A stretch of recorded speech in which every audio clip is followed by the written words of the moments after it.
దేవుని నామమునకు మహిమ కలుగును గాక.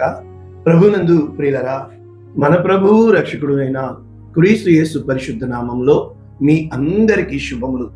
20వ తేదీ జనవరి మాసము 2026వ సంవత్సరం. ఈరోజు దేవుడు నిన్ను ప్రేమించి, ఇది చాలా అద్భుతమైన వాక్యాలు కొత్త క్యాలెండర్ చేశాం కదా. మనము వాక్యము ఎలా వివరముగా నేర్చుకుంటే దేవునికి దగ్గర అయిపోతామా అనే విధముగా ఈ వాక్యము వాగ్దానాలు మనం నేర్చుకుంటున్నాం. తొట్టిల్లకుండా మిమ్మను కాపాడుటకు శక్తిమంతుడు, తొట్టిల్లకుండా మిమ్మను కాపాడుటకు శక్తిమంతుడు. యోధా పత్రిక 1వ అధ్యాయము 24వ వచనం, పూర్తి వచనము, తొట్టిల్లకుండా మిమ్మను కాపాడుటకు తన మహిమ ఎదుట ఆనందముతో మిమ్మను నిర్దోషులుగా నిలవబెట్టుటకు శక్తిగల మన రక్షకుడైన అద్వితీయ దేవునికి మన ప్రభువైన యేసుక్రీస్తు ద్వారా మహిమ, మహత్యము, ఆధిపత్యము, అధికారము యుగములకు పూర్వము ఇప్పుడు సర్వయుగములకు కలుగునుగాక. ఇది బెనడిక్షన్ అంటారు. అంటే అర్థం ఏంటంటే దేవుని యొక్క ఆశీర్వచనాలు మన జీవితంలో ఏ విధముగా ఉండాలి అని దేవుడు ఇష్టపడుతున్నాడు అనే ఆశీర్వచనాలు. అయితే ఈ మాట ఒకసారి ఇంగ్లీష్ వెర్షన్ లో new living translation, Jude chapter 1 verses 24.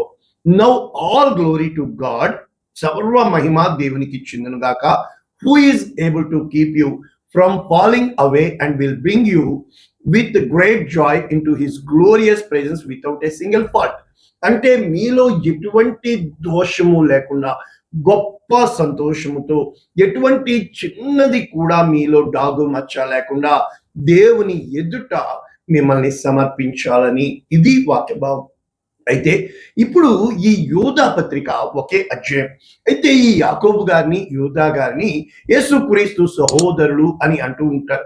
కొత్త నిబంధనలో మొట్టమొదట రాసిన పత్రిక యాకోబు పత్రిక అంటూ ఉంటారు. కనుక గ్రంథకర్తలు చెబుతుంది.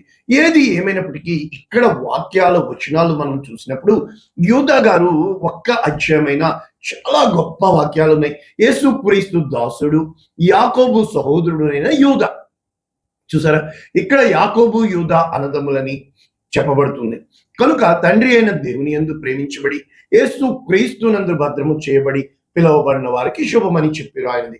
కనికరము, సమాధానం, గ్రీటింగ్స్. అయితే ఇక్కడ రక్షణ గురించి రాస్తూ ఇక్కడ యూదా గారు ఇక్కడ కొంతమంది గురించి వివరించడానికి ఇష్టపడుతున్నారు.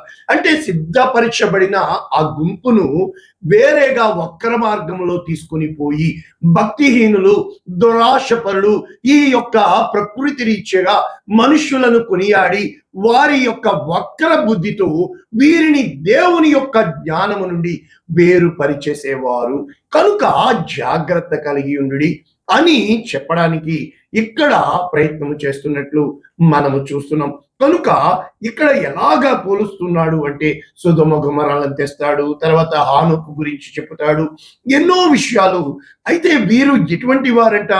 కయీను నడిచిన మార్గమున బహుమానము పొందవలనని బిలాము నడిచిన అడ్డు త్రోవల్లో కోరాహు చేసిన తిరుగుబాటు, తిరస్కారము చేసిన వారిగా, అటువంటి వారిగా వీరు గాలి చేత ఇటు అటు కుట్టుకుని పోవు ఆ విధమైనటువంటి అవమానమును, ఆ విధమైనటువంటి భయంకరమైనటువంటి ఆ యొక్క వారి బుద్ధిని, కుతంత్రాలను వాడి సిద్ధపరచబడిన మందని వీరు ఎత్తుకొని పోవారుగా ఇక్కడ చెప్పబడుతుంది. అయితే క్రీస్తు యేసు ప్రభువారు వేవేల పరిశుద్ధ దూతలతో వచ్చి అక్కడ వారికి తీర్పు తీరుస్తాడు అని. కనుక ఇక్కడ వీరి కొన్ని గుణ లక్షణాలు మనం చూసినప్పుడు స్పష్టముగా ఇక్కడ ఉంది. అట్టివారు ప్రకృతి సంబంధులు, ఆత్మ లేని వారు అయి ఉండి భేదములు కలుగ చేయుచున్నారు. కనుక ఏమంటున్నాడు? మిమ్మును మీరు పరిశుద్ధపరుచుకుని పరిశుద్ధ ఆత్మలో ప్రార్థన చేసుకుని జీవార్థమైన యేసు క్రీస్తు కనికరము కొరకు కనిపెట్టుచు దేవుని ప్రేమలో కాచుకొని ఉండిన వారు.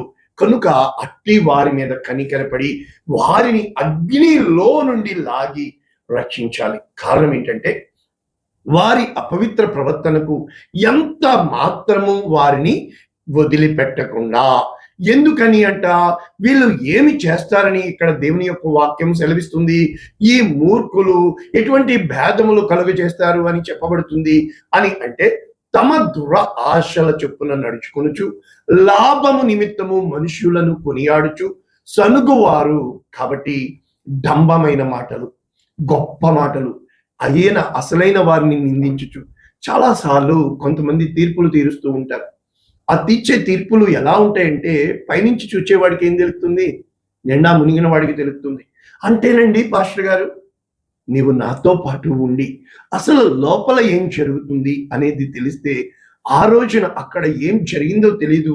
ఇదే భావంతో తన బాధని గలతీ పత్రిక రాస్తూ, ఇంతలోనే మీరు చెదిరిపోయారా, నేను చెప్పిన సువార్త కాక అని చెప్పి అబద్ధ బోధకుల గురించి. అబద్ధ బోధకులు అంటే చాలా సార్లు మనము పాస్టర్లు తిట్టేవారుగా ఉంటాం. అది కాదు. అబద్ధ బోధ అంటే ఒక్క మాటలో చెప్పిన, ఒక వ్యక్తి ప్రయాసపడి కష్టపడి గూడు కట్టుకుని, ఇక ఇది నేను కట్టుకున్నాను, దేవుడు నాకు ఇచ్చిన బహుమానము అని చెప్పి అతను తన పనుల మీద పరాయి దేశం వెళ్ళి వచ్చేలోపు ఆ మందని ఎత్తుకుపోయారనుకోండి, ఎలా ఉంటుంది తెలుసా? ఆ వేదన ఎలా ఉంటుంది తెలుసా? అర్థం ఏంటి? ఇంతకాలం ఈ మాటలు నచ్చాయే, ఇంతకాలం ఇంతగా ఉన్నామే అంటే అర్థం ఏంటో తెలుసా? వాళ్ళకి నచ్చలా ఈ మార్గము. ఒక్క క్షణంలో వారిని పొగిడే మాటల్లో, ఒక్క క్షణంలో పదాల ముందు పదవులు ఇచ్చి ప్రజల ముందు నిలబెట్టే మార్గానికి వెళ్ళిపోయినప్పుడు ఆ కనిన తండ్రి, అప్పటి వరకు కట్టుకున్నవాడు గూడు చెదరిపోయి గుండె పగిలిపోయి కన్నీటితో మొరపెడుతూ, ఇది ఇటువంటి వారి కోసం చెప్పబడుతుంది. ఎందుకంటే ఎవరికి ఇచ్చిన కృప చొప్పున వారు కట్టబడడానికి, వారు దేవుని మందిరము కొరకు, వారు దేవుని సేవకులుగా పిలువబడాలి అని చెప్పి దేవుడు పరీక్షిస్తూ ఉంటాడు. అయితే ఇక్కడ జరిగిన ఈ కార్యంలో ఏ విధముగా ఆ ప్రత్యేకించబడి వస్తున్న జనాంగాన్ని బిలాము చెప్పిన బహుమానము కోసము ఆశించి వక్ర మార్గంలో ఇశ్రాయేలీయులు పాపం చేయడానికి కారణమయ్యాడు. కయీను హేబెల్ని చంపేయడానికి కారణమయ్యాడు. ఇక కోరాహు మోషే మీద తిరగబాటుకు కారణమయ్యాడు. అంటే నువ్వు ఏ మార్గంలో నడిచొచ్చావో, ఏ విధముగా దేవుని కృప కొరకు ఎదురు చూసావో, ఏ విధముగా దేవుని రక్షణ బాహుల్యము కోసం ఇది దేవుడే చేయాలి, దేవుడే ఇవ్వాలి, దేవుడే నాకు బహుమానము, నేను దేవుణ్ణి ప్రకటిస్తున్నాను, ఆయన సేవ నేను చేస్తున్నాను, ఆ భాగ్యం నాకు ఇచ్చాడు అన్న అవగాహన పోయి అందరిలాగా మనము ఉంటే ఏం లాభం చెప్పండి? సేవ అనేది దేవునికి చేస్తున్నామా, మనుషులకా? దేవుని నిమిత్తము మనుషులని దేవుని మార్గంలో నడిపించేది సేవ. అయితే ఎవరో ఆ మార్గంలో పెట్టుకున్న వారిని దొంగిలించి తీసుకుని పోయి అది అతని మీద బురద చల్లి అతన్ని అవమానమునకు నిందకు గురి చేసి ఆ మార్గంలో నడిచి వచ్చి నీవు ఆ మార్గములో రాకముందు నీ స్థితి, వచ్చిన తర్వాత నీకు కలిగిన సంపన్న స్థితి అది నీ సొంత తెలివితేటల వలన కలిగింది అని చెప్పి వక్ర మార్గంలో ప్రజల్ని ఈడ్చుకుపోతున్న ఈ రోజుల్లో ధనమా అది ఈ రోజు ఉంటుంది, రేపు వెళ్ళిపోతుంది. గుణమా ఈ రోజు ఉంటుంది, కోపం వస్తే క్షణంలో ఎగిరిపోద్ది. ఏ రోజునైతే నమ్మకత్వము అనేది ధనము కాదు, గుణము కాదు, జీవితాంతము నమ్మకమైన వాడు బహు అరుదు అయిన ఈ రోజుల్లో నిజంగా ఎవరు నమ్మకస్తులు అనేది పరీక్ష పెట్టబడకుండా తెలియపరచబడుతుందా? ఈ రోజున నీకు ఒకవేళ పరీక్ష పెడితే, ఇన్నాళ్ళు నీ కోసం కన్నీటితో ప్రార్థన చేసి ఇంత త్వరగా నీ కాలు జారిపోయిందే అంటే భక్తుడు ఏమంటాడంటే ఎఫెసీయులకు రాసిన పత్రిక 3వ అధ్యాయం 20వ వచనంలో, మనము అడుగు వాటికంటే ఊహించు వాటికంటే అత్యధికముగా దేవుడు చేయగలడు, ఆయన సామర్థ్యము కలిగిన వాడు. అందుకే దేవుడు అంటాడు, మీ సామర్థ్యము మీ తెలివితేటలు ఈ పని చేసినవి అని కాకుండా నేనే మీకు సామర్థ్యము కలగచేసిన వాళ్ళను, మీరు భాగ్యము సంపాదించుకున్నటకు అంటాడు.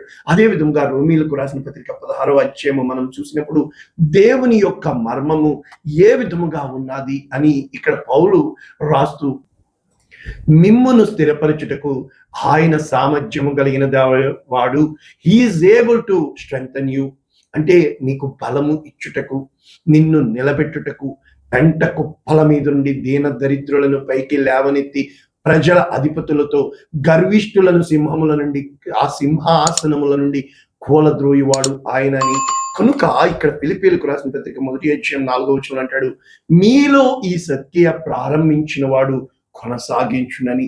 కనుక మనము ప్రారంభించడంలోనే ఉన్న మనము దానిని దేవుడు కొనసాగిస్తాడని, ఏ ఒక్కరిని విడిచిపెట్టడని, దేవుడు నమ్మదగిన వాడని కోరహు కుమారులు కీర్తన రాస్తారు. ఆశాపు కీర్తన రాస్తూ అంటాడు కీర్తన 73:2, నా పాదములు జారుటకు కొంచెమే తప్పెను, నా అడుగులు జార సిద్ధమాయను, భక్తిహీనుల క్షేమము నాకు అంటబడినప్పుడు. నీ పక్కన అప్పటి వరకు లోకంలో బ్రతికిన వాళ్ళు లోకంలోనే ఉంటారు, కానీ అయ్య బాబోయ్ అంత మారిపోయారు అంత బుద్ధి లేని ఈ జనాంగము. మనిషి మార్పు అనేది అది సత్తే తప్ప, దేవుడు ఇస్తే తప్ప ఏ మనిషి వలన రాదని. మార్పు అనేది తగ్గింపని, మార్పు అనేది లోబడటనేది, మార్పు అనేది ఇంతకు ముందు ఏ వ్యాపారం చేస్తున్నానో, ఏదేది లాభకరమో అవన్నీ వదిలేసి వట్టి చేతులతో దేవుని వైపు తిరగడం అని. అంత జ్ఞానం ఎక్కడదిలేండి, అన్నీ మీదేసేసుకొని. అంటే ఎలా ఉంటుంది అంటే జీవితము, అర్థం లేని ఈ ప్రజలు, జ్ఞానము లేని ఈ ప్రజలు, కొంతమంది ప్రజలు అన్నందుకు కూడా చెప్పారు. మరి ఏమన్నాం? ప్రజల్లో వాళ్ళలో నేను ఉన్నాను కదా. దేవుడు లోకమును అంటే మనల్ని కదా ప్రేమించాడు. జ్ఞానం లేని మాటలు మాట్లాడచ్చు.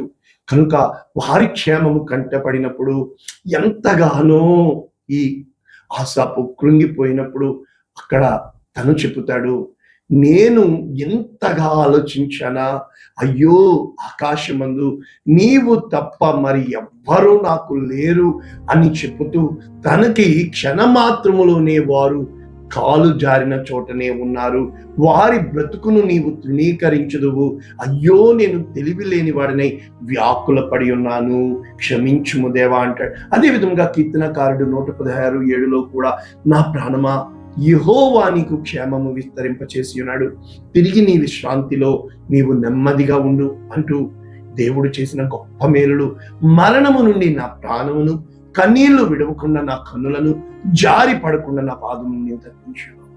కనుక దేవుడు ఆయన మనల్ని తప్పించే దేవుడుగా, పగలు మేఘస్తంభంగా రాత్రి అగ్నిస్తంభంగా నడిపించిన దేవుడు, పగలు ఎండ దెబ్బ అయినను రాత్రి వెనుల దెబ్బ అయినను కాపాడే దేవుడు, కునుకలు నిద్రించకుండా మనల్ని కాపాడే దేవుడు. ఆయన మనకి దేవుడుగా తోడుగా ఉంటుండగా ఆయన మార్గములో నుండి ఒకవేళ తప్పిపోదుమేమో అని మన పాదములు బండ మీద నిలిపి మన అడుగులు స్థిరపరిచిన దేవుడు మనకి తోడుగా ఉంటుండగా ఆయన మార్గములో నడుచుటకు యేసుక్రీస్తు ప్రభుల వారు చెప్పిన విధానంగా నేనే మార్గము సత్యము జీవం, అటువంటి మార్గములో నీవు నేను ఆయన కొరకు వేగిరపడుతూ ఆయత్తపడుచు ముందుకు సాగుదుముగాక. పరిశుద్ధుడా, ప్రేమ కలిగిన తండ్రి, మా పాదాలు జారకుండా, మా అడుగులు తడబడకుండా నీ అందు సంపూర్ణ సమాధానం కలిగిన వారిని, సంపూర్ణ ధైర్యం కలిగిన, సంపూర్ణ నమ్మకం కలిగిన అందరినీ వాక్యం వింటున్న ఒక్కొక్కరిని ప్రేరేపించమని యేసునామమున దీవిస్తున్నాము తండ్రి. ఆమేన్. God bless you all. దేవుడు మిమ్మల్ని దీవించుగాక. ఆమేన్.